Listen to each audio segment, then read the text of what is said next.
제가 저 아래에서 강의를 한다 그랬었는데요. 이 음료수를 옆에 놓으려니까 여기는 음료수를 놓을 수가 없어서 제가 일로 올라왔습니다. 죄송합니다. 예. 우리 귀한 자리를 허락해 주셔서 너무 감사드리고요. 제가 뭐 강의 경력은 많지는 않지만 여러 군데 강의를 했지만 오늘은 특별히 마음이 떨리는 것이요.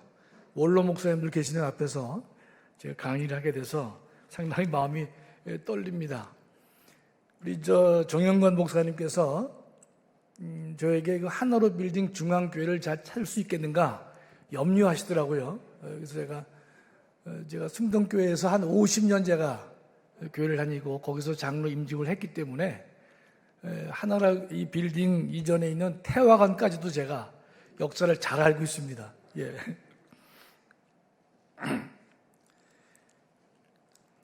저에게 주어진 시간이 이제 1시간 정도 되기 때문에 제가 가능한 빠른 속도로 해서 준비된 말씀을 전하도록 하겠습니다. 잠시 기도하겠습니다. 하나님 아버지 감사합니다. 부족한 저를 세우셨사온데 오늘 전할 귀할 말씀 바르게 옳게 전할 수 있도록 하여 주시옵소서. 예수님의 이름으로 기도 올려옵나이다. 아멘. 화면을 좀 보여주시죠. 예. 1945년부터 48년 사이의 해방 정국에 대해서 우리 대한민국에는 많은 것들이 역사가 왜곡되어 있습니다. 저마다 자기가 주장하는 것이 옳다라고 얘기를 하고 있는데 정말 객관적으로 합리적으로 어떤 것이 옳은지 분명히 정리를 해둘 필요가 있을 것입니다. 다음이요. 첫째, 여러분이 기억하실 것은 38도 분단이 미국 책임이다. 지금 학생 전교조에서 학생들에게 30년을 가르쳐왔기 때문에 지금의 50대 초중반까지도 전교조의 그 잘못된 교육을 이제 받았는데요. 첫째가 우리가 정리할 것이 38도 분단이 미국 책임이냐, 이걸 먼저 정리를 해둘 필요가 있습니다. 보시면 소련은요 8월 6일 날 우리가 히로시마에 원폭이 터지고 8월 9일 날 나가사키에 원폭이 터졌는데 나가사키의 원폭이 터지는 당일 0시에 일본에게 선전포고를 합니다. 그러니까 이 소련과 일본은 그 당시에 불가침 조약을 맺은 상태입니다. 비밀리에. 그러나 소련이 정세가 유리하다고 판단되니까 나가사키의 원폭이 터지는 당일 0시를 기해서 일본에 대해서 불가침 조약을 해지하고 전쟁을 선포합니다. 하다 보니까 8월 9일 날부터 전쟁을 선포했기 때문에 소련은 한반도에 들어오기 시작했습니다. 북한에 진격을 했죠. 그러나 미국은요 9월 9일 날에 늦게 한반도에 들어오게 되는 것입니다.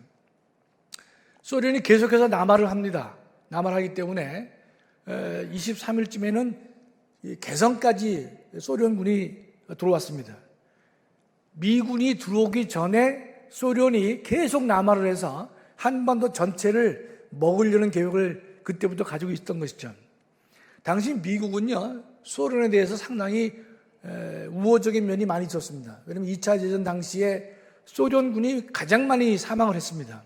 그래서 미국에서는 소련의 참전을, 태평양 전쟁의 참전을 유도하면서 소련에게 뭔가 혜택을 좀 줘야 되지 않을까 싶어서 미국 사람들 마음속에는 한반도를 버릴 수도 있다, 이제 그런 생각이 있었는데 소련이 계속 내려오니까 미국이 한반도에 들어오기 전에 한반도를 소련이 다 점령할 수 있는 위기에 있기 때문에 미국에서 경고를 합니다. 38도 이남으로 내려오지 말라라고 미국이 소련에게 경고를 합니다. 그래서 소련이 다시 이북으로 넘어갔습니다. 미국이 경고하지 않았더라면요 38도 선은 고사하고 대한민국 전체가 소련군의 발 아래 들어갈 수 있었던 위험천만한 상황이었습니다. 다음이요.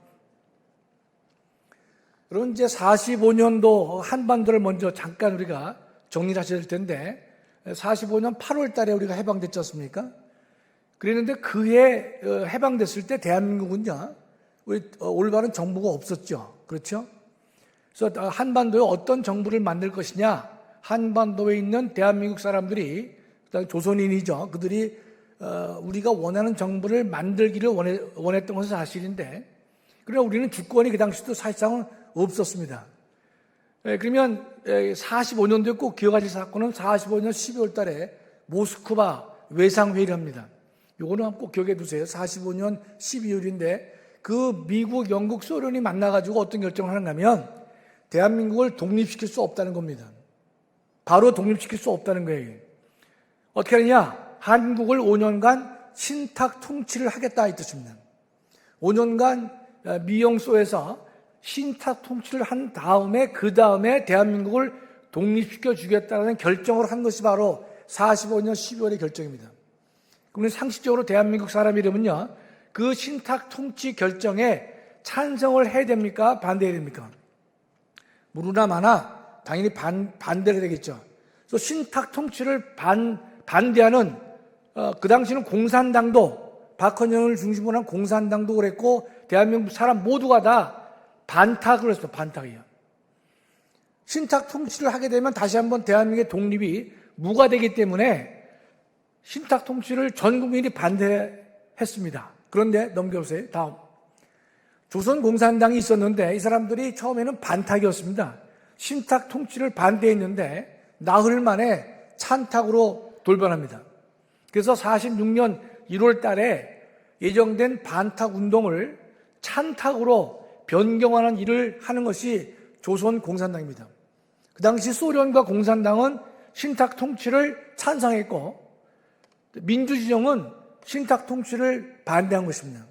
이거 하나만 보더라도 당시의 공산당의 생각이 전적으로 틀렸다는 사실을 우리가 알 수 있는 것이죠. 신탁 통치를 우리가 찬성할 수 없는 것인데 저들은 찬성을 했던 것입니다. 다음이요. 여러분, 조선공산당을 잠깐 말씀드릴게요. 조선공산당과 남로당과의 관계를 여러분이 정리를 해둘 필요가 있습니다. 우리 목사님들이 다 똑똑하시니까. 대한민국의 조선공산당이 1925년에 만들어졌는데 일제 때입니다. 만들어진 연도는 아실 필요 없겠지만 대한민국은 조선공산당이 일제 때 만들어졌습니다. 그 주동 인물이 박헌영과 조봉암입니다. 조봉암은 이승만 대통령 밑에서 농림부 장관을 했던 사람이죠. 사형선고 받았지만. 그래서 그 당시는 한반도의 남조선에는요, 조선공산당이 있었습니다. 그게 박헌영이 주도했습니다. 그러면 김일성이의 북한에 있는 공산당은 뭐냐? 그건 조선공산당이라고 부르지 않았고 조선공산당 분국이라고 불렀습니다. 왜냐하면 국제공산당 원칙에는요, 한 나라에는 공산당을 하나밖에 허용하지 않습니다. 그렇기 때문에 남로당 박헌영이가 먼저 한 이 조선공산당은 남조선에 있었고 김일성이 주도하는 것은 조선공산당 분국이라고 불릴 정도로 세가 약했던 것입니다. 그러다가 스탈린이 또 박헌영과 김일성에게 어떤 권유를 하는가 하면 공산당이라는 명칭을 쓰지 말고 노동당이라는 명칭을 쓰라고 곤곤지 강연지 합니다. 노동당과 공산당은 조금 개념상 차이가 있는데 그건 생략하고요. 그래서 조선공산당이 스탈린의 권유로 남쪽에 있는 것은 남조선 노동당, 북쪽은 북조선 노동당. 그때부터 남조선 노동당이 생겼으니까 줄이면 뭡니까? 남노당이 되는 것입니다. 그래서 영적으로 보면 조선공산당이 먼저 있었고 이후에 명칭을 개칭해서 남노당으로 불렸습니다. 북노당은 우리 귀에 익숙하지 않은 이유는 우리의 관심사가 아니었기 때문에 그런 것입니다. 다음이요. 두 번째는요, 일단 38 분단이 미군 책임이 아닌 건 그렇게 결정됐죠. 두 번째는 여러분 이런 생각을 할 수 있습니다. 지금도 우리나라는 이제 종북 좌파들이 많이 득세를 하고 있는데 해방 전국에 45년부터 48년 그 이후에 50년 초반까지도요, 공산주의를 지지한 사람이 대한민국에 많았습니다. 여러분이 그거 왜 많았을까? 그걸 정확하게 좀 이해를 하실 필요가 있습니다. 그 이유는요, 1917년에 소련이 공산화가 됩니다. 전 세계 중에서 최초로 공산국가가 처음으로 만들어진 게 1917년입니다. 그러면 우리 일제 때가 3.1운동이 1919년 아닙니까? 2년밖에 안 지났어요. 그렇죠? 1919년에 상해 임시정부, 러시아에서 임시정부 등등과 관련돼서 1919년도도 소련이 공산화되고서 나서 2년밖에 지나지 않았습니다. 그 당시는요, 전 세계에 공산주의가 매력적이다라는 사상이 전 세계적으로 강하게 펼쳐 나갈 때입니다. 그렇다면 1917년이면 1919년에 상해 임시정부가 만들어졌지만 상해 임시정부의 그 구성원을 보면요, 이승만, 김구를 제외하고서는 대부분 다 공산주의자였습니다. 그 당시 공산주의를 지지하는 사람들을 우리가 무조건 틀렸다고 보기가 어렵습니다. 그 당시는 공산주의가 뭔지를 몰랐습니다. 그런데 공산주의는 어떤 매력을 지녔습니까? 세계 최초로 자본주의를 무너뜨리고 공산화가 됐습니다. 자본주의가 장점이 많지만 약점이 있는 것이죠. 그렇죠? 가진 자와 없는 자 사이에 갈등이 있는 것이 자본주의의 맹점이기 때문에 그 맹점을 파고드는 것입니다. 지금도 공산주의 사상을 학생들에게 전파시킬 때는 바로 지금에 갖고 있는 자본주의의 맹점을 건드려서 걔네들을 끌어들인단 말이죠. 가진 자와 없는 자 사이에 갈등이 너무 심하지 않느냐, 그런 사회를 타파해야 되지 않느냐, 모든 사람이 평등한 사회로 가야 되지 않느냐. 1절은 그럴싸합니다. 1절은요. 그러니까 이 공산주의가 어떤 주장을 합니까? 빨간 줄로 노동자 농민의 세상을 만들어 주겠다는 것입니다. 그 얼마나 매력적입니까? 그 당시에 농민들이 많았지 않습니까? 농민이 주인이 되는 세상을 만들어 주겠다. 노동자가 주인이 되는 세상을 만들어 주겠다고 하니까 많은 사람들이 공산주의를 좋다라고 여기게 될 수밖에 없었습니다. 여러분, 원로 목사님이나 제가 그 당시에 1919년도에 살았으면요, 대부분 공산주의자가 됐었을 확률이 높습니다. 아니, 왜냐면 본인들이 지주 아들이 아닌 한은요, 왜냐면 노동자 세상을 만들어준다니까. 그 당시에 우리가 이 소장농들이 80%가 소장농이거든요. 이 소장농들을 주인이 되는 세상을 만들어주겠다는데 그걸 반대할 사람이 어디 있습니까? 식자층일수록 공산주의를 지지할 수밖에 없는 그런 상황이 됐던 것이에요. 그런 상황 속에서 이 공산주의자들이요, 일본의 항거를 많이 했습니다. 일본 제국주의에 때 우리가 이 나라를 뺏겼지 않습니까? 그럴 때 일본에 저항한 사람들이 누구냐? 이 식자층 공산주의자들이 일본에 저항을 많이 했습니다. 하다 보니까 많은 사람들은요, 공산주의는 이념도 옳은 것이고 우리를 지금 일제 압박 밑에 있는데 일제 압박으로부터 일본을 공격하는 사람이기 때문에 훌륭한 사람이구나, 그런 생각들을 상당 부분이 했던 것입니다. 여러분, 그 밑에 보면 상해 임시정부가 있었는데 대부분 공산당원이라고 했지 않습니까? 이승만, 김구를 제외해서는 대부분 다 공산당원이에요. 그 당시는요, 소련이 우리 상해 임시정부를 돈으로 지원해 줬습니다. 레닌 정부거든요. 레닌이 대한민국에 독립자금을 대줬다니까요. 그러면 미국은 멀리 있고 소련은 가까이 있으면서 독립자금도 대주고, 야, 니네가 새로운 나라를 만들어보라 라고 하니까 상당 부분이 공산주의를 좋다라고 생각할 수밖에 없는 상황이었다 이 뜻입니다. 그렇기 때문에 공산주의를 지지한 사람이 그 당시에 많았던 것이에요. 잠깐 끊고 말씀드리면, 그런데 지금도 공산주의를 지지하는 인간들이 많다고 하는 것을 우리가 이해할 수가 없는 것이에요. 초창기에는 공산주의를 몰랐기 때문에 그럴 수 있지만 소련이 공산주의를 실시한 다음에 70년 만에 망했습니다. 1990년도에 공산주의를 문을 내렸단 말이죠. 더 이상 공산주의로서는 나라를 다스릴 수 없다라고 해서 문을 내렸음에도 불구하고 지금도 그 망한 이즘을 갖다가 공산주의를 지지하는 인간들이 대한민국에, 이 잘 사는 대한민국에 많다는 것은요, 정말 가슴을 치지할 수가 없는 것입니다. 다음이요. 자, 아까 우리 5년을 받고요, 46년 초인데, 그러니까 공산당들은 신탁통지를 찬성했죠. 찬탁입니다. 그렇죠? 우리는 반탁인데, 이미 38 이북에는요, 북조선에서는 어떤 일이 벌어졌느냐? 잘 기억하십시오. 46년 2월에 북조선 인민위원회가 만들어졌습니다. 이 인민위원회는 사실상 정부나 마찬가지 존재가 된 것입니다. 왜냐? 그 임시인민회가 뭘 했느냐? 3월 달에 북조선 전체에 대해서 토지개혁을 했습니다. 토지개혁. 그럼 토지개혁을 할 정도면 사실상 정부라고 봐도 무방한 것이죠. 그렇죠? 조선민주주의 인민공화국이 정식으로 건국되진 않았다 하더라도 그 당시에 북조선 전체에 대해서 토지개혁을 실시했다고 하는 것은 사실상 정부가 만들어줬다고 볼 수가 있는 것입니다. 근데 그네들은 토지개혁을요, 20일 만에 다 완성시킵니다. 왜냐하면 무상몰수에 무상분배를 하기 때문에 아주 쉬운 것이에요. 다음이요. 전애들도 예컨대 마구잡이로 이 농지분배한 거 아닙니다. 어떻게 했는지 저 잠깐 소개할게요. 18세에서 16세 남자 성인은 1점, 근데 여자 50세까지는 1점, 쭉 해가지고 1점, 0.7점, 0.4 쭉 해가지고 점수를 매겼습니다. 그러면 우리가 59세의 남성이 있고 부인이 43세다, 아들 둘에 딸 하나다. 그럼 나이를 보면요, 점수가 나옵니다. 이해가 되시죠? 그러면 A라는 집안은 몇 점이다, 이게 나옵니다. B라는 집안도 몇 점인 점수가 나와요. 그 점수대로 토지를 분배해 주는 것이에요. 괜찮죠? 아니, 뭐 아니, 괜찮지 않습니까? 무작위로 주는 게 아니라 나름대로 점수를 계산해서 저 집은 아들 둘에 딸 하나다, 또는 아들이 3살 배기고 딸이 20살이다 그러면 거기에 맞게끔 점수를 매가지고 토지를 분배했다 이거예요. 그런 토지 분배를 북한이 먼저 했어요.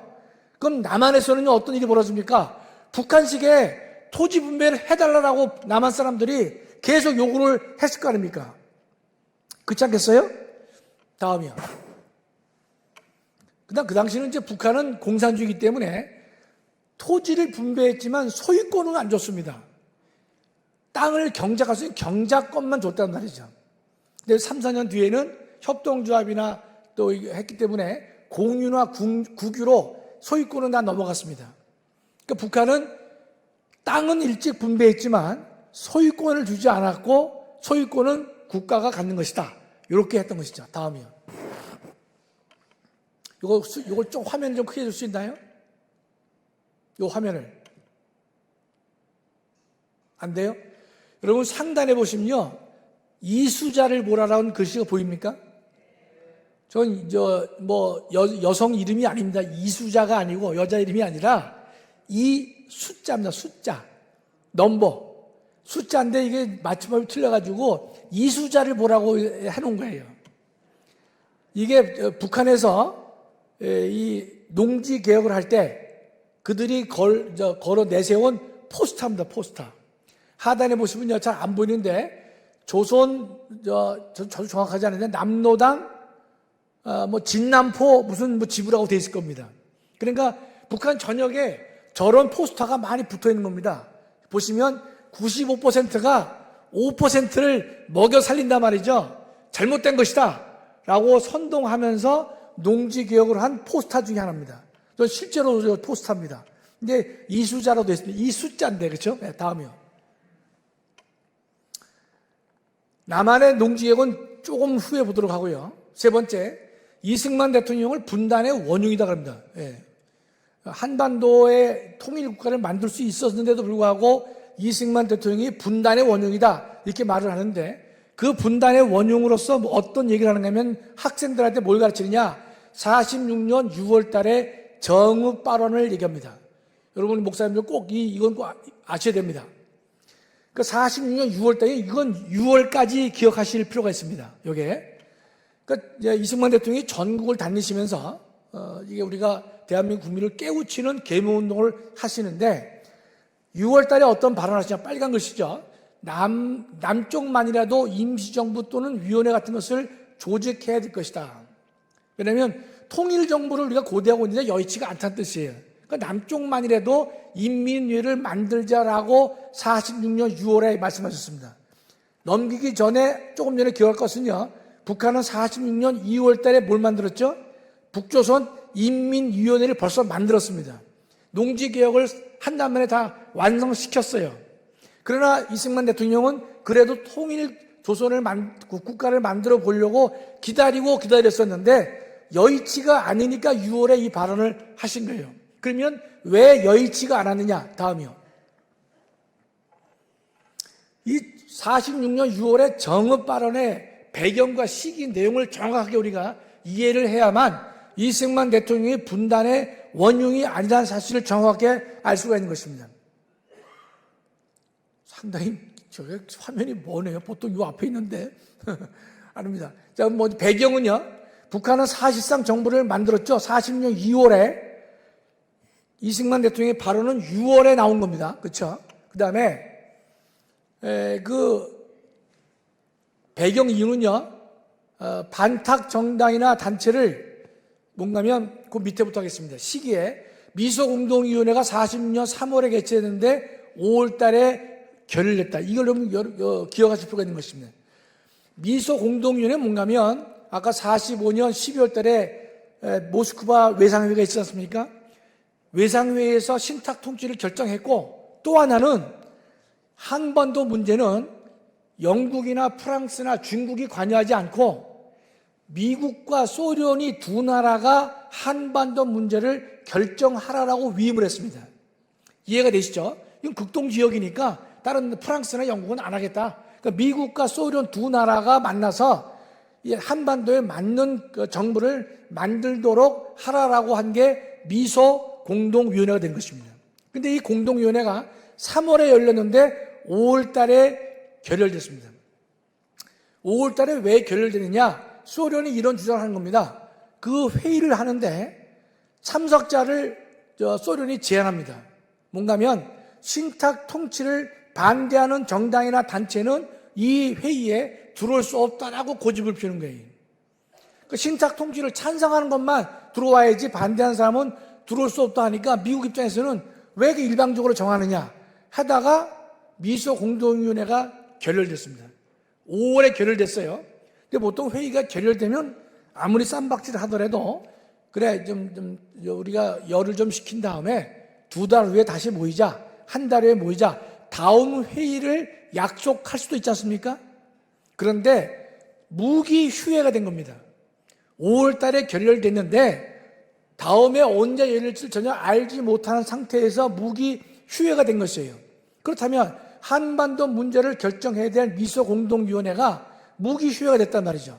그렇다면 그걸 바라보면서 이승만 박사는요, 그 당시 야 이게 미소공동위원회가 무기 결렬됐고 그 다음에 북한은 이미 2월 달에 인민위원회를 만들었기 때문에 그렇다면 우리 이 남쪽만이라도 이제는 임시위원회 같은 형태를 만들어야 좋지 않겠느냐, 그런 말을 하신 게 뭡니까? 46년 6월 달에 정읍 발언이 된 것입니다. 이 발언이 대한민국 한반도에 남한과 북한을 분리시키려고 하는 그런 발언입니까? 아니잖아요. 우리가 상식적으로 이야기를 해야 되는 건데, 상식적으로. 저런 상황이었기 때문에 또 미소공동위원회가 무기한 결렬되었기 때문에 다시 언제 열릴지 모르는 상황인데 북한은 계속해서 인민위회가 만들어지면서 화폐개혁도 하려고 하고 여러 가지 국가의 면모를 갖춰가는 상황이기 때문에 우리도 거기에 대응해서 뭔가 위원회를 만들 필요가 있지 않느냐, 이런 주장을 하신 게 46년 6월에 정읍 발언이 된 것이죠. 마지막에 뭐라고 썼습니까? 대응 전략으로 했다 그랬죠. 대응 전략으로. 우리가 적극적으로 하자고 한 것이 아니라 북한이 그렇게 나왔고 미소공동위원회 그런 형태였기 때문에 대응 차원에서 이승만 박사가 그런 말씀을 하신 거란 말이죠. 따라서 46년 6월 발언은, 정읍 발언은 어떤 각도에서 보더라도 남한과 북한을 동족을 분리시키고 단독 정부를 만들려고 했다, 절대로 우리가 이해할 수가 없는 것입니다. 다음이요. 그런데 하여튼 우리 좌파들은요, 우리 이승만 대통령을 민족 반역자다, 민족 분열자다, 국토 분열자다 이렇게 말하고 있지만 절대로 그것은 우리가 상식적으로 맞지 않는 거짓을 말하고 있다, 이런 뜻입니다. 다음이요. 근데 이승만 대통령이 그 40년 말에 12월 달에 미국으로 가십니다.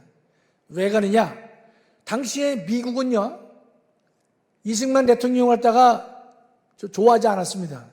이후에도 이승만 박사를 좋아하지 않아요. 예. 심지어는 이승만 박사를 제거하려고 하는 그런 계획도 세우는 것이 미국인 것입니다. 따라서 이승만 박사가 뭐 미국의 앞잡이다? 그건 정신 나간 인간들이 하는 얘기란 말이죠. 그런데 그 당시 미국은요, 어떤 걸 고집한다면, 야, 좌우가 만나서 합의를 해서 나라를 만들어 봐라. 좌우 합작을 계속 강조하는 겁니다. 근데 이승만 박사는 좌우 합작은 안 된다는 입장이에요. 왜 그랬느냐? 이승만 박사가 상당한 거의 천재에 가까운 분이죠. 동유럽이 공산화되고 중국이 공산화되는 과정에서 가장 가까운 것이 모태똥하고 장개서희가 국공 합작을 했단 말이죠. 처음에 일본과 싸울 때는 우리 서로 합치자 해놓고 일본이 물러나니까 바로 공산당들이 장개석을 쭉 쫓아내는 일을 한단 말이죠. 먼저 합작하자고 해놓고 나중에는 합작이 되면 민주인사들을 죽이고 그다음에 뭐 협박하고 그런 일들을 공산당들이 많이 벌려왔어요. 그렇기 때문에 좌우 합작은 안 된다라고 얘기를 했단 말이죠. 그러니까 미국에서 미 군정이 반대를 하니까 이승만 대통령이 자신의 입장을 관철할 수가 없는 거예요. 그래서 46년 말에 미국으로 건너갑니다. 다음이요. 46년 만에 미국으로 건너려면 초기에는요, 이승만 박사를요, 미국이 홀대합니다. 당시에 국무장관은 이승만 박사와 생각이 달랐어요. 홀대했는데, 참 이게 하나님께서 역사하신 거나 마찬가지죠. 트루만 대통령이 47년 3월 달에 트루만 선언을 합니다. 뭔가면, 이 소련의 정체를 미국이 드디어 알게 된 것이에요. 소련은 좀 위험한 인물이구나. 소련을 중심으로 해서 공산주의 국가를 전 세계로 펼치려고 하기 때문에 자유주의 국가인 미국과 적대가 될 것이다. 그래서 트루만 선언을 이제 하게 되는 것이죠. 그러니까 그 선언 전에 이승만 대통령은 그 감을 얻으신 거죠. 미국이 이런 식으로 가겠구나. 그래서 4월 달에 이승만 대통령이 한국으로 귀국하시게 되는 거예요. 여러분 뭐 지금이야 미국 가면 뭐 바로바로 갔다 오지만 그 당시 여러분 미국은 얼마나 갔다 오는 게 어렵습니까? 한번 상식적으로 생각해 보십시오. 직통 비행기가 있을까요? 돈도 없었겠죠. 대여섯 번 갈아타서 가는 게 미국입니다. 예. 그랬는데 미국이 트루만 선언 때문에 정책이 바뀌어야 되는 것이죠. 이걸 미국이 하지 말고 유엔에다가 한반도 문제를 일임하자. 한반도 문제를 유엔에 넘기게 되는 것입니다. 그래서 47년에 유엔에서 유엔 총회 결의가 있는 것이죠. 뭐라 하느냐? 남북한이 합쳐서 인구 비례로 해라. 비밀 투표해라. 의회를 구성하고 그 이후에는 미군도 소련도 다 군대를 철수할 것이다. 그렇게 결정한 것이 47년 11월 달에 되는 것입니다. 다음이요. 유엔의 결정에 따라서 이듬해 48년도에 대한민국에 무슨 대한민국도 아니었죠. 선거를 치르기 위해서 했는데 43째 줄이죠. 48년 1월 달에 유엔 임시위원단이 옵니다. 1월 달에 옵니다. 1월 달에. 왔는데 남한 쪽은 남조선은 근데 오케이를 했지만 이 임시위원단들이 북한에 들어가려고 하니까 북한에서 들어오지 못하게 합니다. 못하게 해요. 그래서 남한만 선거를 하게 되는데 여기서 우리가 꼭 정리할 것은요. 북한이 못 들어오게 하니까 남한만 선거한 게 아닙니다. 북한이 못 들어오게 하니까 다시 임시위원단에 유엔에다가 보고합니다. 유엔에 보고해서 유엔이 다시 결정을 해줍니다. 북한이 만약에 들어오지 못하게 하면 남한만이라도 선거를 하라라고 결정을 해준 것입니다. 북한이 못 들어오게 하니까 그러면 뭐 우리 남한만 하자라고 한 게 아니에요. 못 들어오게 하니까 다시 유엔에 이야기를 해서 유엔의 결정을 받아가지고 남한만이라도 선거를 하자라고 한 게 바로 2월 달이 된 것입니다. 그래서 국회의원 200명, 임기는 2년입니다. 여러분 이제 우리나라 국회의원 임기 4년 아닙니까? 재원 의원, 뭔가면 헌법을 만드는 의원, 5월 10일 날 총선거에서 만든 국회의원들은요, 임기가 2년밖에 안 됩니다. 왜냐하면 헌법을 만드는 데 초점을 뒀기 때문에 그런 것이에요. 그래서 국회의원이 200명의 임기 2년이었습니다. 다음이요. 그러니까 이제 남한만의 선거를 2월 달에 하기로 유엔에서 결정을 해주니까 이 공산주의자들은요, 한반도를 공산화시키는 꿈이 좌절되지 않습니까? 그렇죠? 그래서 제일 먼저 일어난 것이 48년 2월 7일 폭동이 일어난 것입니다. 근데 김구 선생은요, 2월 10일부터 2월 10일 사흘에 걸쳐서 큰 글을 발표합니다. 3천만 동포에게 읍고함. 읍고라는 것은 울면서 고한다 이런 뜻입니다. 사흘에 걸쳐서 얘기를 하는데 남한만 선거는 안 된다. 김구 선생은 우리가 해방 전과 해방 후로 나누어서 그분을 봐야 됩니다. 해방 전에는 대한민국 독립을 위해서 정말 일생 헌신한 귀한 분인데, 그러나 해방 이후에는요, 김구 선생은 이승만과 생각을 전혀 달리해서 민족 중심의 나라를 만들어야 된다. 따라서 단독 정부를 반대하는 데 앞장선 사람이 김구 선생입니다. 저는 그래서 김구 선생의 평가를 좀 상당히 절하고 있죠. 좌파들은 이승만을 완전히 무시하고 김구 선생을 높이 평가하는데 김구 선생은 완전히 무시당할 인물은 아닙니다. 훌륭한 분이지만 대한민국 독립에는 방해가 됐다는 인물 중에 하나가 있듯입니다. 총선거가 실시되면요, 공산국가가 만들어지기 어렵죠. 반공국가가 만들어지기 때문에 단독 선거를 계속해서 반대하는 것입니다. 넘기세요. 그래서 27 폭동이 있었죠. 김구 선생이 예컨대 반대하는 성명서 냈죠. 수많은 이제 폭동도 이루어지는데 가장 대표적인 것이 뭐냐? 제주 4.3 폭동이 되는 것입니다. 연결선상에 있는 것이죠. 2월 달에 총선거를 하기로 했다. 5월 10일이다. 2월 7일 폭동이 있었고 각종 반대가 있다 보니까 가장 강력한 반대가 뭐냐? 제주 4.3 사건이 된 것입니다. 남로당 인민유격대의 무장 반란이 제주 4.3에 본지는 것입니다. 좌파들은 이걸 갖다가 민중항쟁으로 하는데 어불성설이죠.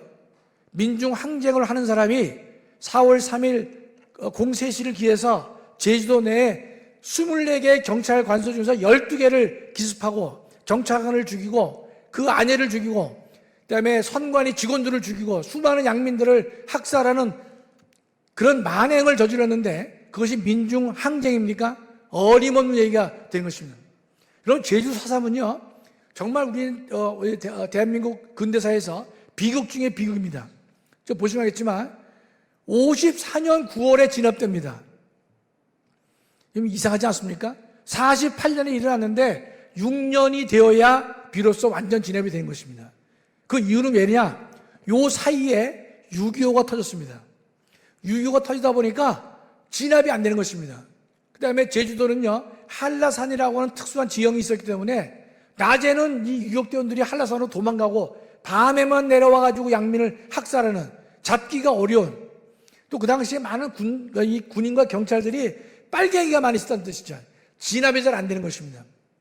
다음이요.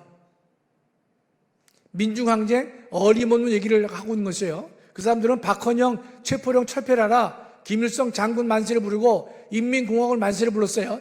조선민주주의 인민공화국 만세를 불렀단 말이죠. 부르는 사람들이 그 사람들이 민중항쟁입니까? 대한민국을 뒤엎기 위해서 공산화를 만들기 위해서 일으킨 무장 폭력대란 말이죠. 다음이요. 둘째 줄을 보세요. 조선민주인민공화국 만세라는 편지를 보내고 제주 일대에 인공기를 계약하고 두 번째 총사령관인 이덕구는 대한민국의 선전포고를 한 그러한 아주 극심한 항쟁인 것입니다.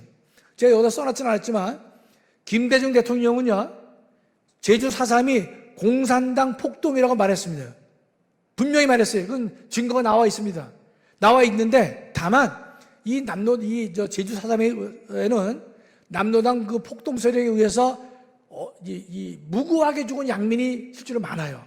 군경이 진압하면서도 무고하게 죽은 사람이 많이 있습니다.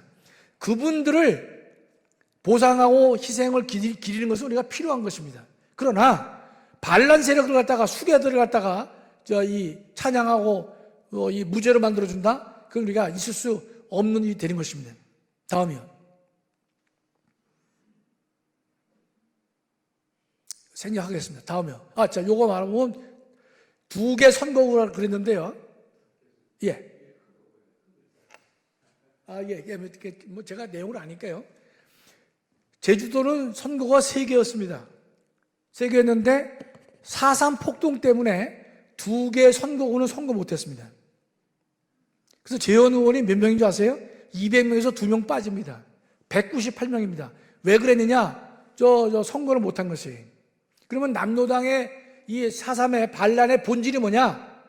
저는 예컨대 폭동이라 말하지만 좌파들은 민중항쟁으로 떠들고 있죠. 문재인을 중심으로 한 이 인간들은 민중항쟁으로 얘기하고 있지만 대한민국 헌법재판소가 2001년도에 판결에다 9명 재판관 전원일치로 제주 4.3의 본질을 말하고 있습니다.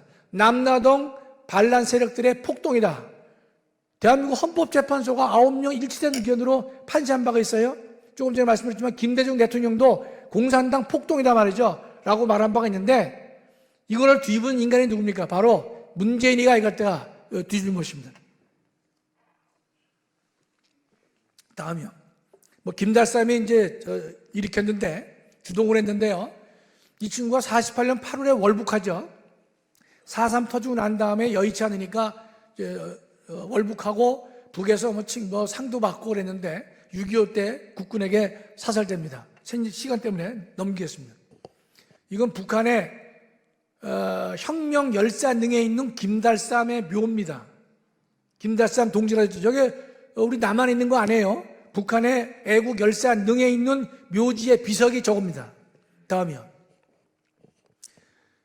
그다음에 여러분 해주 지하 선거란 말을 아시는지 모르겠지만 알아두시면 좋겠는데요. 북한은 48년 8월 25일 날 북한은 선거를 합니다. 우리는 선거를 언제 했죠? 5월 10일 날 했죠. 남한은 5월 10일 했는데 북한은 8월 25일 날 하는데 그 당시 대한민국에 얼마나 이 공산주의가 많았냐면요. 북한은 지네끼리 공개적으로 모여가지고 200명의 대략 200명의 대의원을 뽑았습니다. 그랬는데 이 인간들이요 남한의 대표를 뽑습니다. 남한의 자기네들을 지지하는 북한을 지지하는 남한의 대의원을 비밀리에 선거를 해서 뽑습니다. 그게 300명쯤 됩니다. 그러면 표를 어떻게 했느냐? 남한에서 몰래 비밀 투표를 한 겁니다. 몰래 비밀 투표해서 그 투표 용지를 북한으로 가져간 것이에요. 그러면 저게 540만 표가 북에 넘겨졌어요. 그 당시에 김달삼은 제주도표 5만 표를 가지고 해주로 튄 겁니다. 남한에 540만 표가 갔다고 그러는 것이에요. 제가 못 봤죠? 저도 책에서만 보는 것이죠. 그 주장에 틀릴 수도 있었겠죠. 그렇죠? 다음이요. 저걸 보시면요. 예, 저게 보면 네모난 빨간 것이 뭡니까? 한자로 제주죠, 제주. 그렇죠? 왼쪽은 경북 달성. 글자가 보이시죠? 그렇죠? 남한에서 그 당시에 표를 가져간 포대입니다. 포대. 저건 일반 신문에 공개가 된 겁니다. 저 자료가 어떻게 나오느냐? 소련하고 한국이 수교할 때 소련이 망해서 수교했죠. 수교했을 때 우리가 원조를 제공했습니다. 원조 제공이 고맙다고 해서 소련에서 이 사진을 우리한테 보내준 것입니다. 저거는 저만 가지고 있는 것이 아니라 일반 매스컴에 다 공개가 된 상황입니다. 저렇게 해가지고 북한에 이 투표용지가 간 겁니다. 그래서 해주에서 대한민국 남한 대의원을 북한에서 300명을 선출합니다. 그만큼 대한민국 그 당시에 남쪽에 소위 남조선의 상황은 매우 위급한 상황이었던 것입니다. 다음이요. 2대 총사령관이 이덕구인데 김달삼이가 북한을 갔지 않습니까? 가니까 이어서 이덕구가 총사령관 합니다. 몇 살에 죽었냐면 29살에 죽습니다.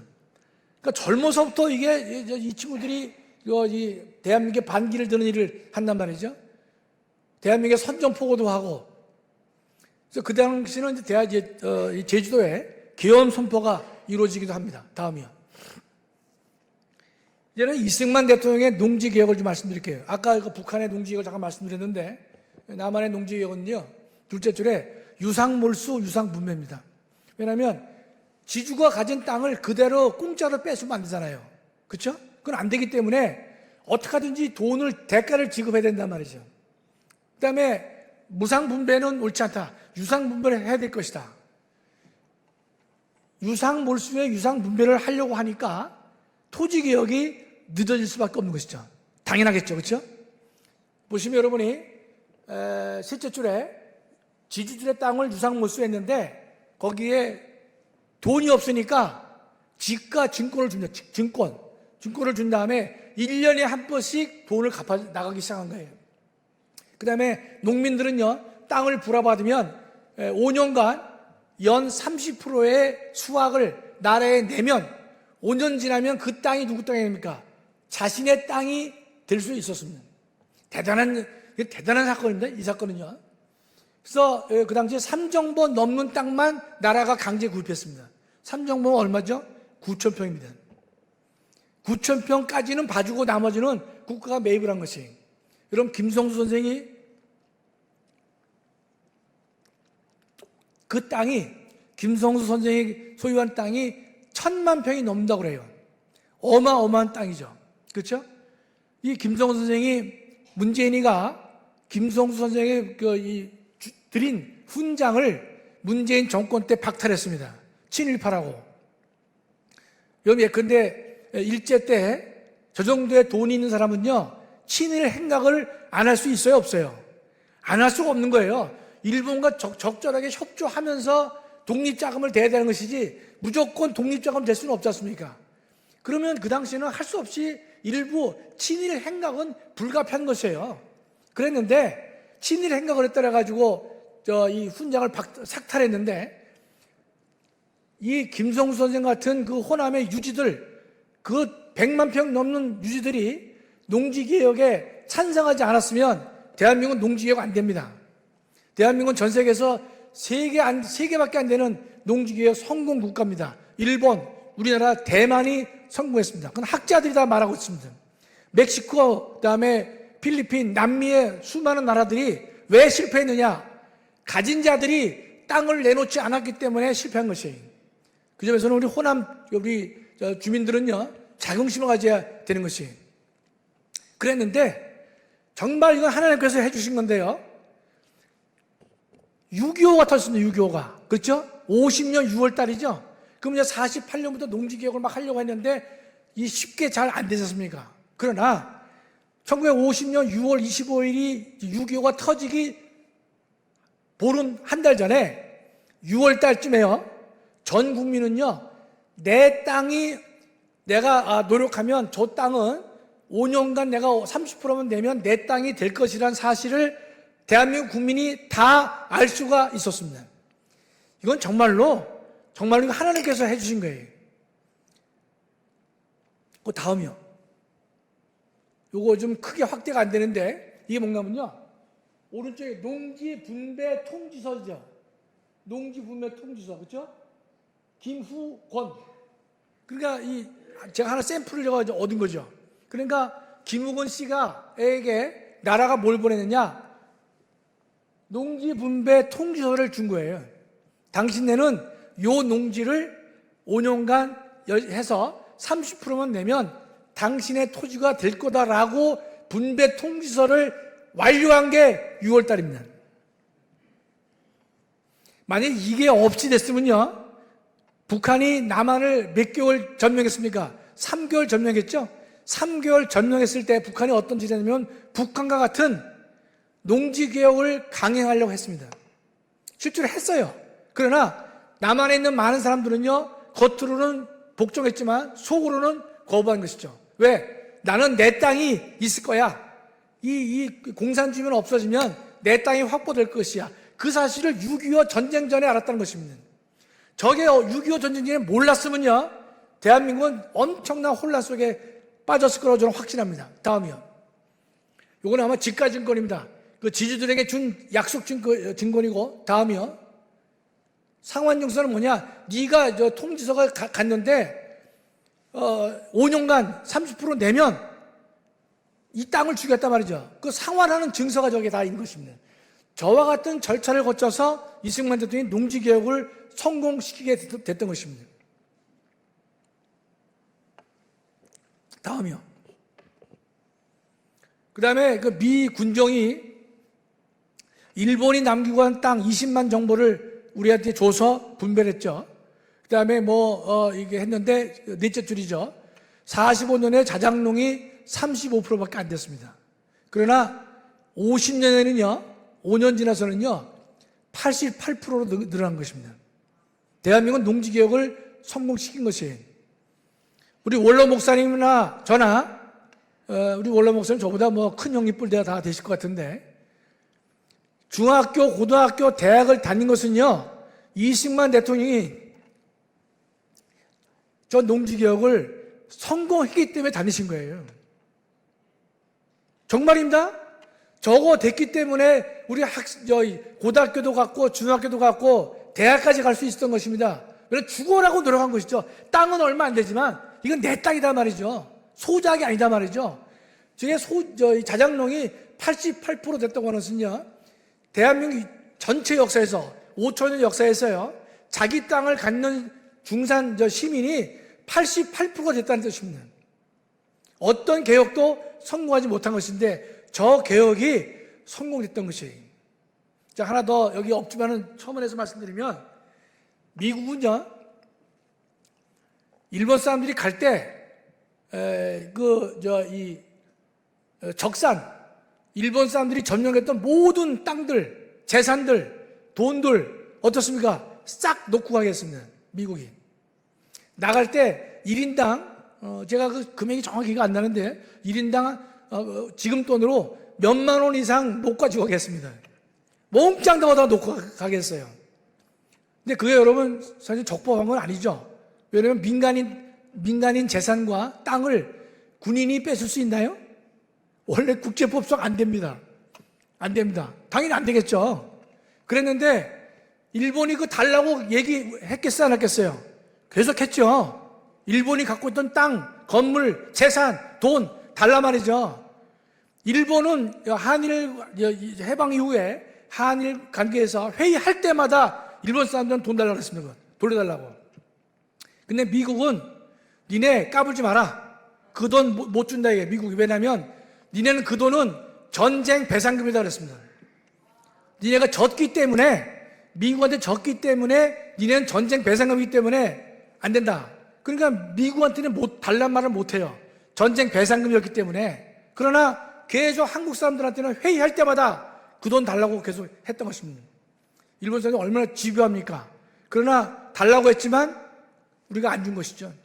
그래서 1965년 한일 협정할 때 또 주지 않았습니다. 여기서 여러분 미국이 얼마나 고맙습니까? 그 당시에 일본 사람들이 그 한국에 남아있던 거 몽땅 다 한국에 돌아갈 수 있게 했던 것이에요.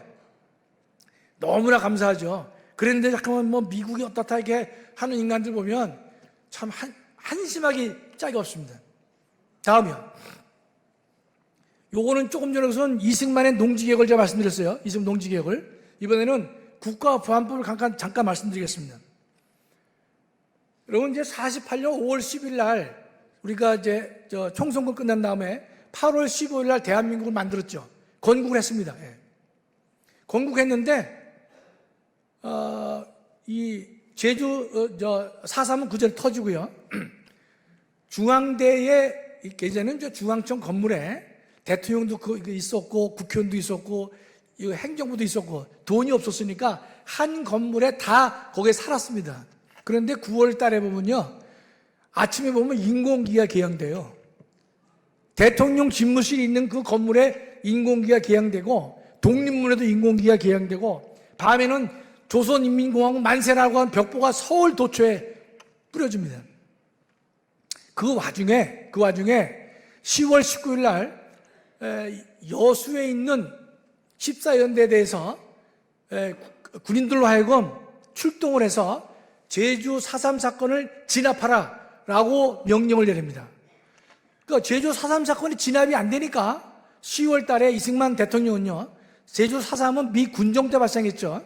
그러나 우리가 건국한 다음에는 이승만 정부가 책임을 진단 말이죠. 그래서 진압이 안 되니까 여수에 있는 군인을 명해서 제주도에 가서 진압을 하라고 명령을 내립니다. 그랬는데 여수에 있는 그 군대가 반란을 일으킵니다. 반란을 일으켜가지고 써있죠. 김주혜 중이나 지창수 상사 이런 인간들이 중심이 돼서 상관을 25명을 즉사 죽입니다. 출동하는 날 죽이고 반란을 일으킨 것입니다. 그래서 이 반란 세력들이요, 여수시를 점령했습니다. 여수시를 점령해서 인공기를 개항했어요. 이어서 순천까지 나갑니다. 순천시도 점령했습니다. 그래서 여수 순천이라는 말을 쓴 것입니다. 여순 반란이죠. 그러면 제주 4.3은 남로당, 제주도당의 무장 세력들이 일으킨 반란이지만 여순 반란은요, 대한민국 군인이 반란을 일으킨 것입니다.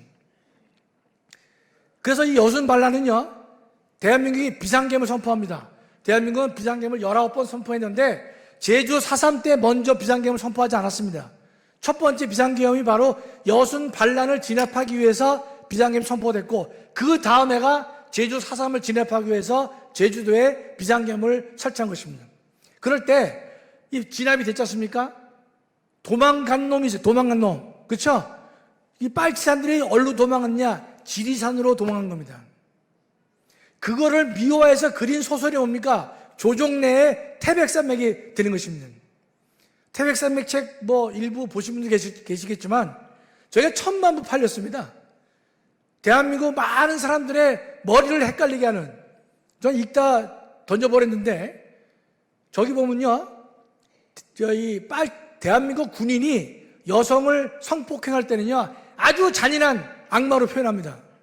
그러나 빨치산들이 여성들을 성폭행할 때는요, 아름답게 그립니다. 아름답게 미화했습니다. 그게 바로 조종래입니다.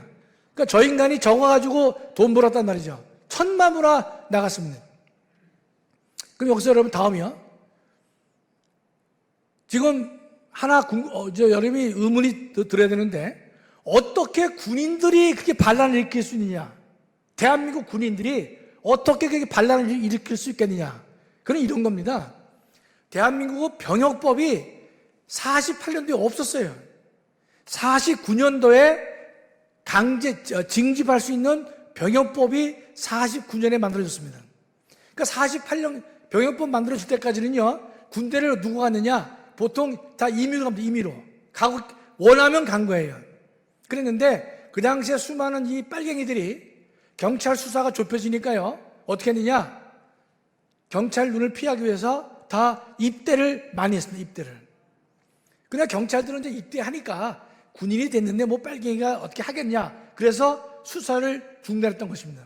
그래서 대한민국 군인 내에 빨갱이가 많이 있었던 것이에요. 그래서 이게 49년 때 병역법이 만들어졌기 때문에 대한민국 군대에 빨갱이가 많이 있을 수밖에 없는 일이 됐던 것입니다. 그래서 이승만 대통령이요, 10월 달에 여순 반란이 있지 않습니까? 반란이 있다 보니까 이게 도저히 안 된 것이에요. 그래서 48년 12월 1일 날 국가보안법을 만듭니다. 여러분, 대한민국에는요, 그 당시에 민법, 형법이 없어요. 왜냐면 일본 민법과 일본 형법을 번역해서 우리 사용했습니다.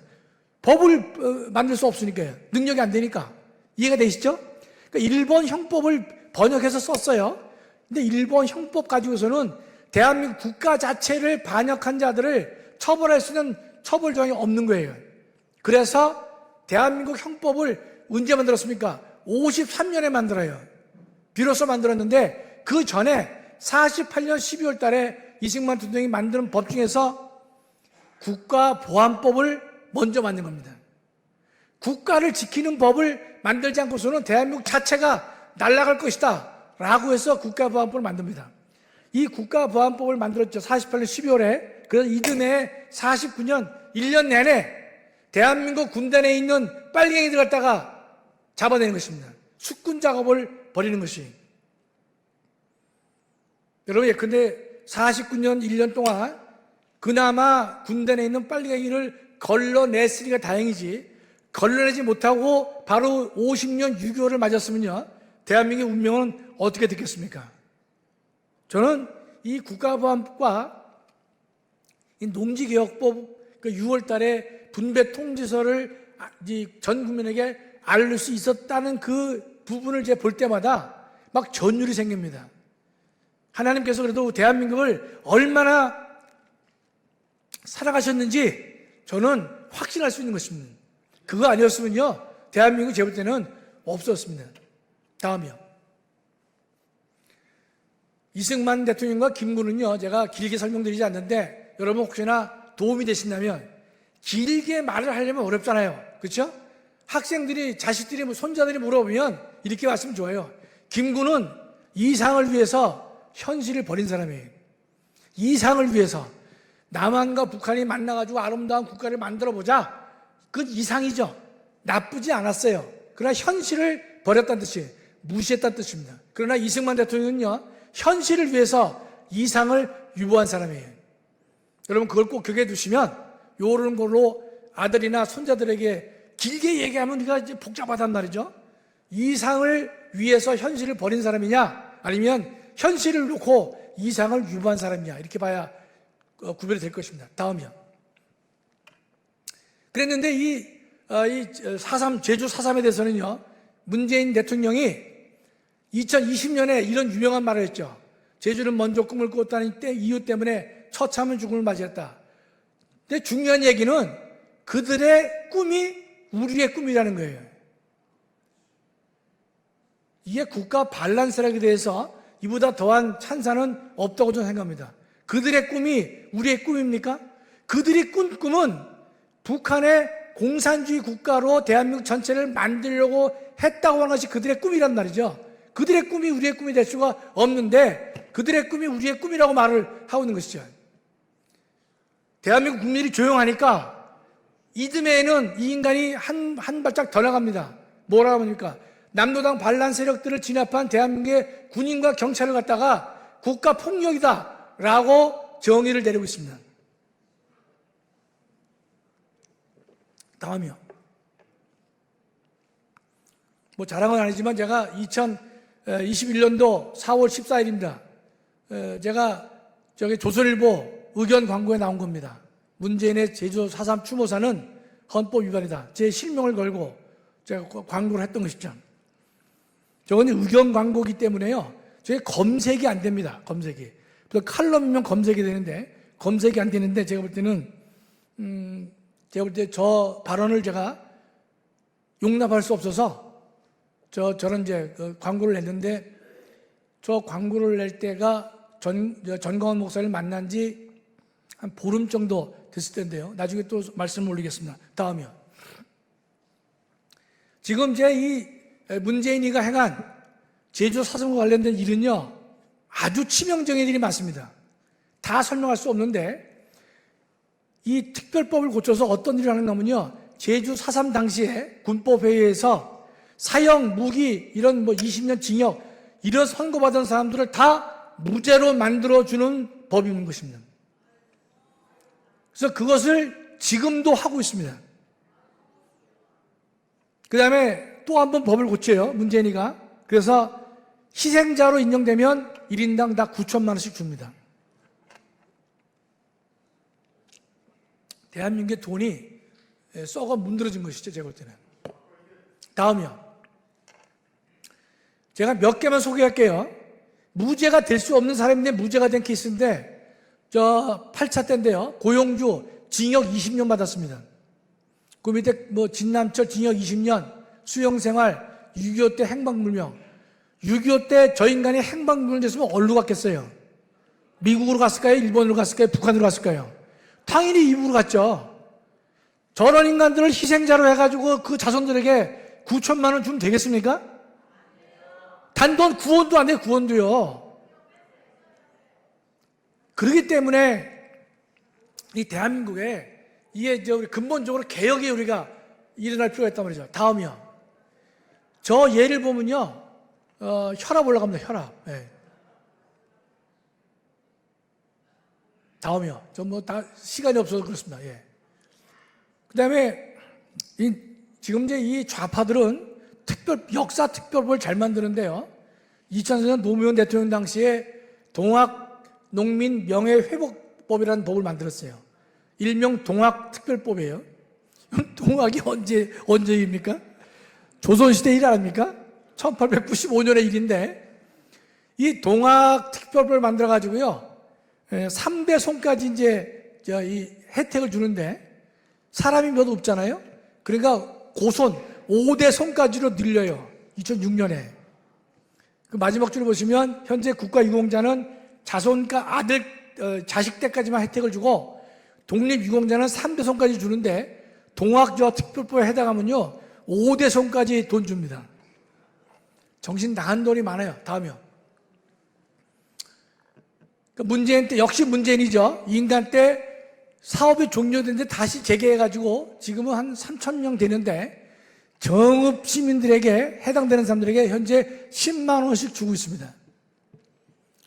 근데 금년 얼마 전에 지금 이 동학특별법이요, 독립유공자로 보자고 하는 법안이 민주당 단독으로 위원회에서 통과됐어요. 자, 여러분, 국가유공자에서 지금 뭡니까? 독립유공자로 바뀌려고 그래요. 네. 제가 때는 그래도 윤석열 대통령이 거부권이 있기 때문에 전 거부할 거로 보는데, 저는 5.18 관련돼서는 광주 전남의 시민들에게 특별 시민들을 만들어주고 있죠. 실제로 정확한지 몰라도 광주나 전남에 계신 분들도요, 5.18에 대해서 불만이 많습니다. 왜냐하면 그 혜택 보는 자녀들은 취업이 잘 되는데 자기네들은 상대적으로 빈곤하기 때문에 불만이 많아요. 동학특별법은요, 전북 사람들에게 어떤 혜택을 주는 법이라고 저는 생각을 하고 있습니다. 적어도 다 근본적으로 없애야 될 것으로 좀 봅니다. 다음이요. 보통 우리가 국가 유공자가 되려면요, 누가 관리해야 됩니까? 국가보훈처, 지금은 국가보훈부죠. 국가보훈부가 관리를 하고 엄격하게 되는데, 5.18은 그 특별법에서 광주시가 하도록 권한을 위임했습니다. 그다음에 저기에 지금 동학특별법은요, 누가 소관부서인가 하면 문화체육관광부가 이 소관부서가 되는 것이, 자기 멋대로 할 수밖에 없는 거란 말이죠. 여러분, 우리나라에서는 이 독립운동을 언제부터 카운트하는가 하면요, 1894년부터 이루어진 것을 독립운동이라고 그래요. 왜냐하면 1894년에 민비가 시해당했습니다. 민비가 시해당한 이후부터 일제에 항거한 것들은 독립운동으로 보거든요. 그러나 그 이전 거는 독립운동으로 보지 않습니다. 근데 동학운동은 1895년부터인데, 이 동학운동은 그 전에 이루어진 것이거든요. 그러니까 조선시대에 이루어진 것 갖다가 국가유공자로 본다든지 독립유공자로 보려고 하는 저런 시도가 있는데, 정말로 가슴이 아픈 것입니다. 예. 다음이요. 정리를 해보면 동북아에는 두 개의 기적이 있다고 하는데요, 중국이 공산화가 안 되어야 되는데 공산화가 된 것이 기적입니다. 저는 학자들의 얘기입니다. 두 번째는 대한민국은요, 당연히 공산화가 됐어야 되는 것입니다. 여러분, 대한민국 세계 지도 보세요. 대륙에 미끼같이 이게 조금 나와 있잖아요. 소련이 공산화됐기 때문에, 몽골이 공산화되고 중국이 공산화됐다면 한국은 당연히 공산화가 됐어야 되는데 공산화가 안 된 것입니다. 이게 동북아의 두 개의 기적이라고 수많은 학자들이 이야기를 하고 있는 것입니다. 그러면 동북아가 공산화되지 않은 가장 큰 공은 누가 있겠습니까? 이승만 대통령께 때문에 가능한 것입니다.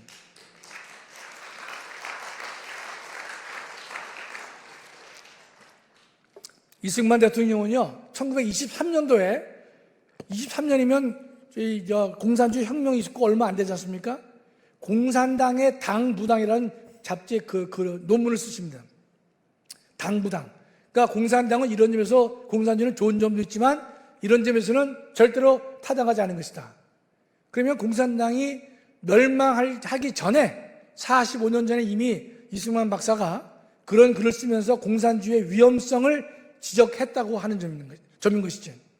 이승만 대통령이 끝까지 싸우지 않았다면요, 대한민국은 자유민주주의 국가로 만들어지기가 매우 어려운 상황이었습니다. 그분이 하나님께서 일찍이 믿음을 주시고 또 미국 가서 공부를 하게 했고, 그것도 미국의 명문대학을 다니게 하셨기 때문에, 물론 공부도 똑똑해서 잘하셨죠. 하셨기 때문에 미국 사람들이 쉽게 무시를 못했습니다. 그렇게 만드신 거예요. 그리고 그분이 예컨대 대한민국을 살리는데 정말로 큰 공을 세우신 거라고 저는 아주 확신하고 있고, 다만 대한민국 국민들이 전교조 영향 때문에, 더군다나 북한의 영향 때문에 이승만이 예컨대 분단의 원흉이다, 미제의 앞잡이다. 이승만 대통령이 미제의 앞잡입니까? 일제의 친일분자입니까?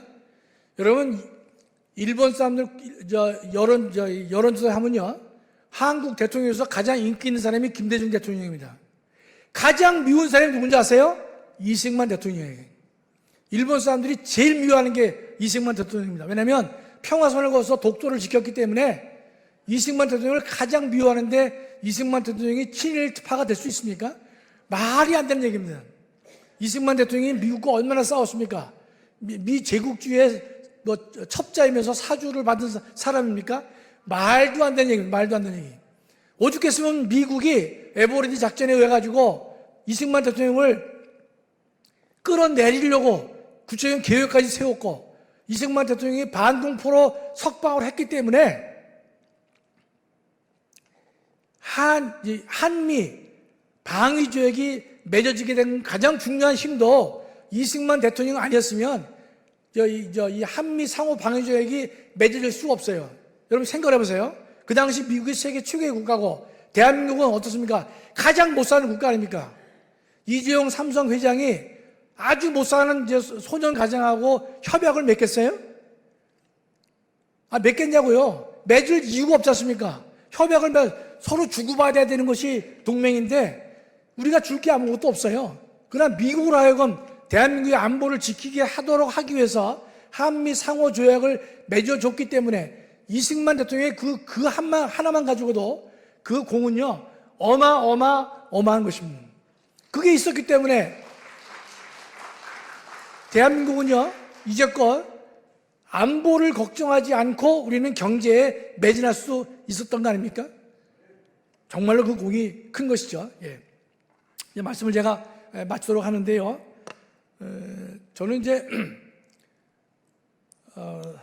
그 다윈 법정을 이제 말씀하셔서 그걸 좀 설명을 좀 드리면, 제가 이제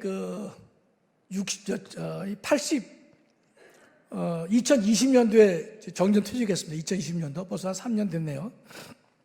근데 정년 되기 전에 보통 교수들은 이제 정년 후에 뭐 할 것이냐를 이제 보통 생각하게 되는데, 뭐 이과계통 교수들은 뭐 끝나고 나도 뭐 잔잔한 일들을 좀 하는 경우가 많이 있는데, 저는 이제 전공이 헌법이기 때문에 헌법은 좀 소용이 없습니다.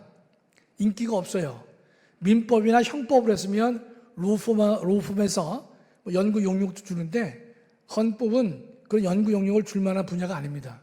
늘 국가 권력을 비판하고 인권을 말하기 때문에 헌법 교수는 정년하면, 제가 현직에 있을 때도 인기가 별로 없었는데 정년하면 더더욱 인기가 없죠.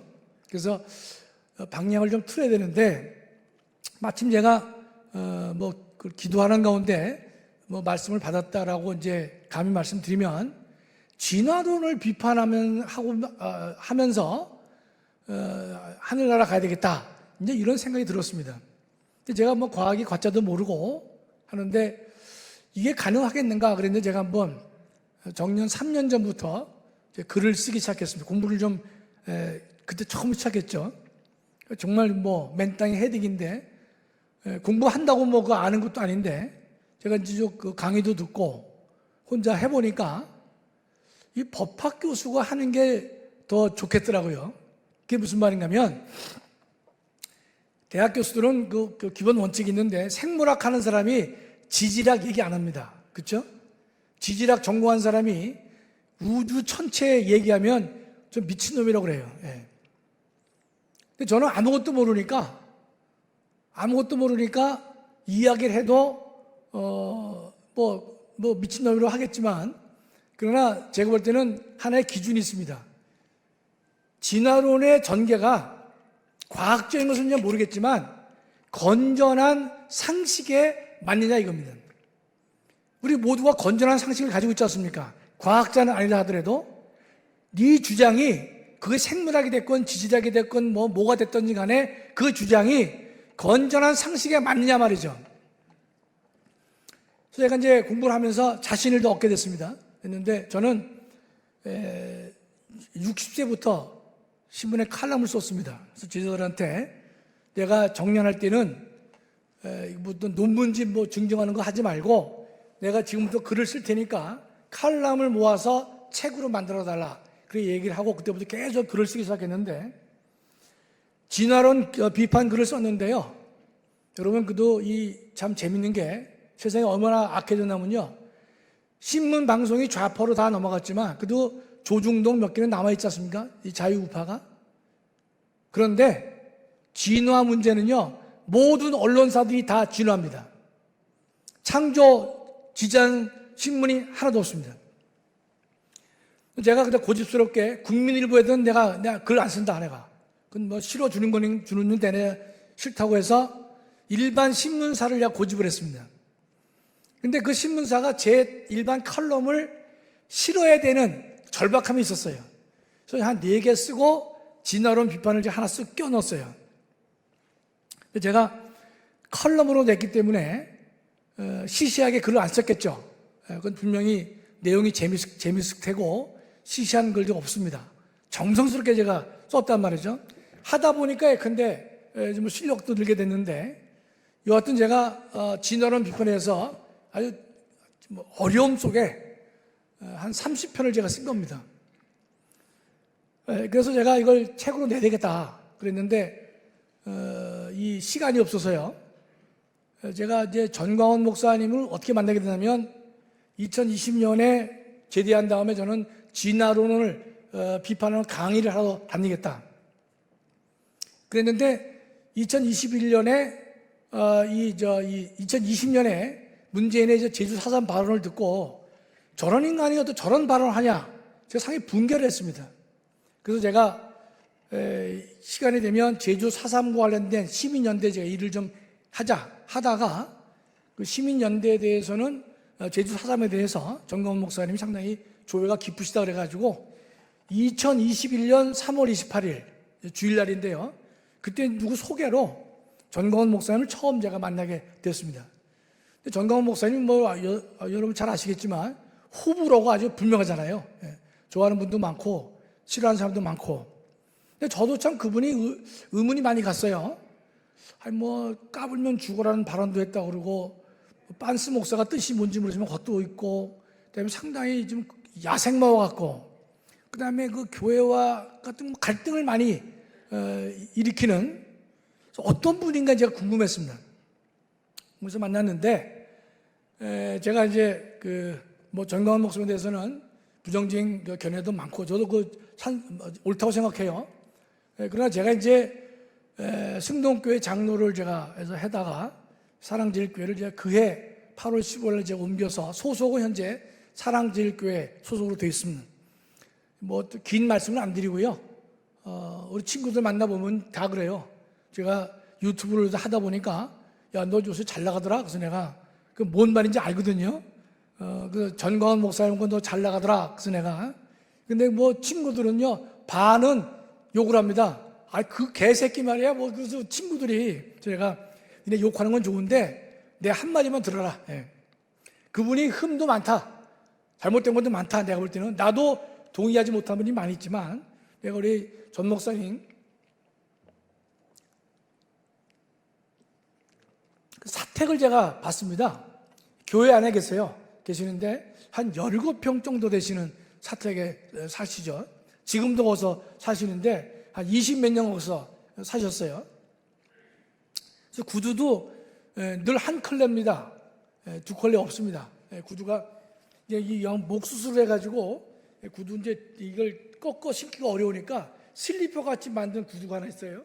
그래서 그 구두만 이제 신으시고 옷도 늘 여러 벌 되시지만은 색깔이 하나예요. 그래서 그거 하나만 좀 입으시고 하신단 말이죠. 그 사택 가서 보면 목사님 방, 사모님 방, 부엌, 그다음에 거실 이렇게 욕실이 있는데 욕실도 물이 잘 안 나와가지고 욕조를 받아서 쓰세요.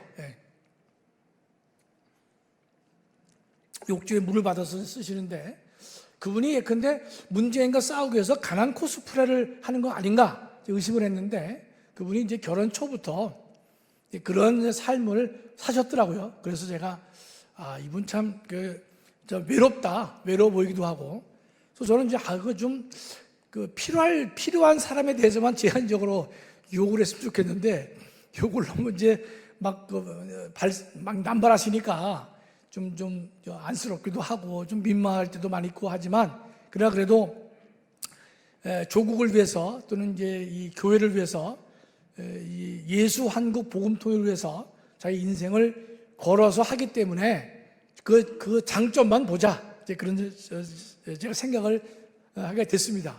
그래서 그 일에 합류하다 보니까 이 진화 비판에 대해서 책을 제가 못 내게 된 거예요.